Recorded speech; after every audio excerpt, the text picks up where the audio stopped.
হরে Krishna everyone. আজকের ভিডিওটা শুরু হচ্ছে ঠিক এইখান থেকে। এটা দেখো, এটা হচ্ছে পঞ্চলিঙ্গ। কোন জায়গাটা আমি ঠিকঠাক বলতে পারবো না, তবে পুরীধাম থেকে আসার পথে এইটা দর্শন করেছিলাম আমরা।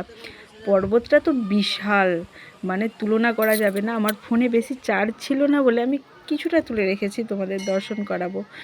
200টা সিঁড়ি ভেঙে ফাইনালি আমরা উপরে উঠলাম। তো তারপরে এসে দেখি 200 জন লাইন। তো এসে দেখি, দেখো এই গাছগুলো দেখে মনে হচ্ছিল বাড়িতে কত যত্ন করে গাছ লাগালে গাছ হয় না, কিন্তু পাহাড়ের উপরে কোনো মাটি নেই, তাও দেখো কি বড় বড় গাছ। দেখে শুধু এটাই মনে হচ্ছে যে প্রভুর অসীম কি কৃপা, দেবাদিদেব মহাদেবের অসীম কৃপা। দেখছো কত ভক্ত সমাগম, মুড়ি বাবা কত লাইন। যাই হোক, আমরা মোটামুটি অনেকক্ষণ লাইন দেওয়ার পর সামনে পৌঁছে গেলাম দেবাদিদেব মহাদেবের কাছে। এখানে কি আছে জানো তো, ওই ঝর্নার একদম রেসে জল পড়ছে, আর ওইখানে ঠিক 5টা লিঙ্গ আছে পরপর বসানো।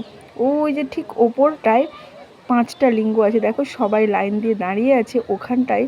মানে তোমার যদি ভাগ্য ভালো থাকে 5টায়, তাহলে তোমার হাত পড়বে, কিন্তু প্রত্যেকের পড়ে না, হয়তো অনেকের পড়ে, আমি জানি না।